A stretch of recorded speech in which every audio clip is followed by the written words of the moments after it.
Outside of Nintendo's releases, we don't really get to see too many games primarily aimed at families as a whole, or even specifically younger audience anymore. With much of the AAA space dedicated to more mature games that only grown-ups can enjoy, the realm of the family-friendly game has largely been left behind for smaller developers.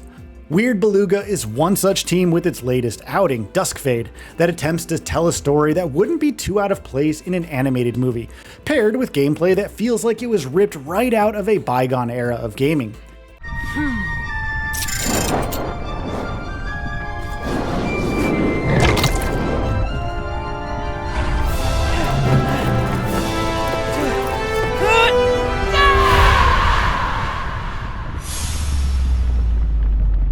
So, at its very core, Duskfade is a relatively simple 3D platformer with hack-and-slash action combat, and brings to mind many classics from the PS1 and PS2 era, such as Medieval. Duskfade sets itself apart from these titles with its incredible production values that showcases polish and charm dripping from just about every single frame of this game.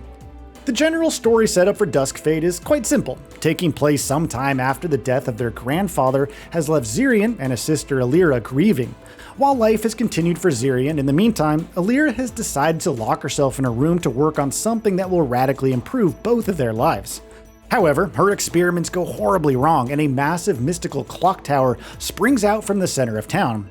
With Alira still seemingly trapped inside, Zirian decides to pick up his grandfather's blade and sets off to rescue her. I've been watching you from my tower. I couldn't resist the chance to pay a visit before you, burn. The tower? My sister's in there. Did you see her? Wow. Your tower? Zirian? I don't trust this thing. Oh, Cuckoo. Ignorance can be so adorable. During your initial incursion into the clock tower, you will also meet the secondary protagonist of the story, a mechanical bird named Cuckoo. Despite being quite helpful when it comes to navigating through the clock tower, Cuckoo doesn't quite know anything about how it was actually created or who made it. The two then decide to team up and explore the world together with the main goal of destroying the clock tower. To achieve this, they will have to travel to 4 different corners of the world and release a mystical chains that are seemingly keeping the clock tower upright. While far from the most innovative game out there in terms of narrative or style of storytelling, Duskfade does manage to get deeper with its core plot than its whimsical visuals would indicate.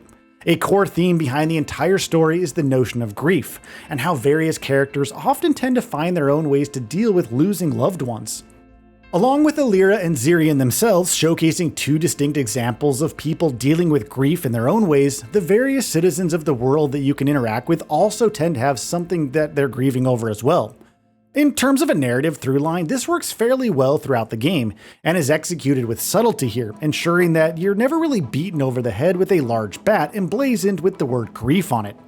Similar themes can also be found in the various explorable zones of the game, where grief comes together with the idea of nostalgia to showcase a world that was once at the pinnacle of technological prowess, but has since started falling into ruin.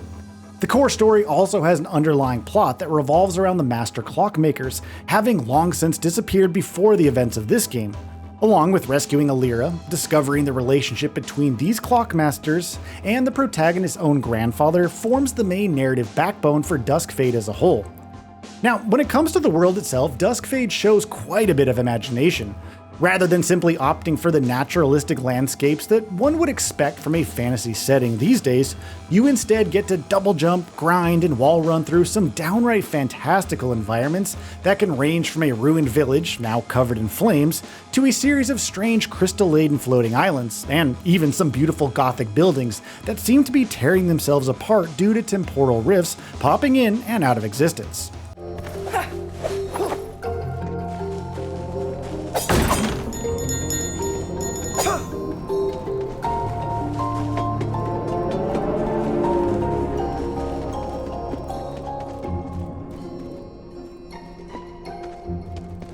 While the variety of these environments don't quite become obvious right from the start, the brisk pace at which Duskfade moves ensures that, before long, you'll find yourself exploring mystical clock towers floating in the sky on your way to a massive volcano that seems to just be in the midst of an eruption, before then entering an idyllic forest, where little seems to be wrong.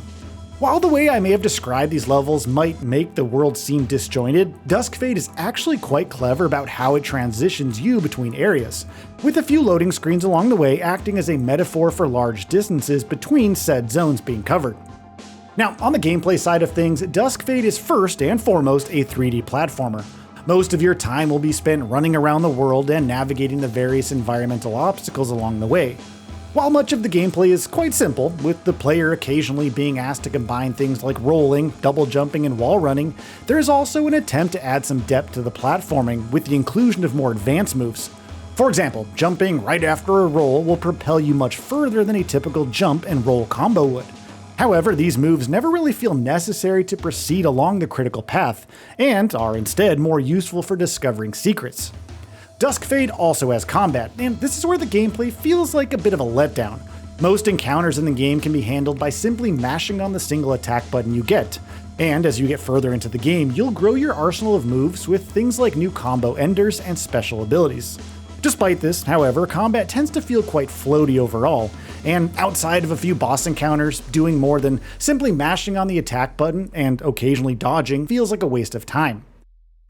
Progression being quite simplistic also doesn't help matters. During your travels, you'll find plenty of currency that, along with a special item called an upgrade gear, can be used to unlock new moves and improve your damage. These upgrades don't quite feel as meaningful as they should, however, since the combat never really gets complicated enough to demand the use of your new dodge attack follow-up. One of Duskfade's greatest achievements is how good the game looks. It fully leans into its self-described clockpunk aesthetics, combining the clockwork machinery of the world with a magical flair that makes the entire experience feel like it could have been a dream. The storybook aesthetics also allow for its characters being incredibly expressive. And while the voice acting is far from the best out there, its quality is comparable to a typical children's show. Seeing the emotions on the various characters' faces certainly helps further sell the stakes of this narrative. The only real complaint I have in this regard is the fact that the occasional pre-rendered cutscenes are locked at 30 FPS, which makes the experience feel choppier than the smooth, fast-paced gameplay of Duskfade would otherwise indicate. Generally speaking, Duskfade is a fantastic game with a fun story full of mature themes and a likable pair of protagonists in Zirian and Cuckoo.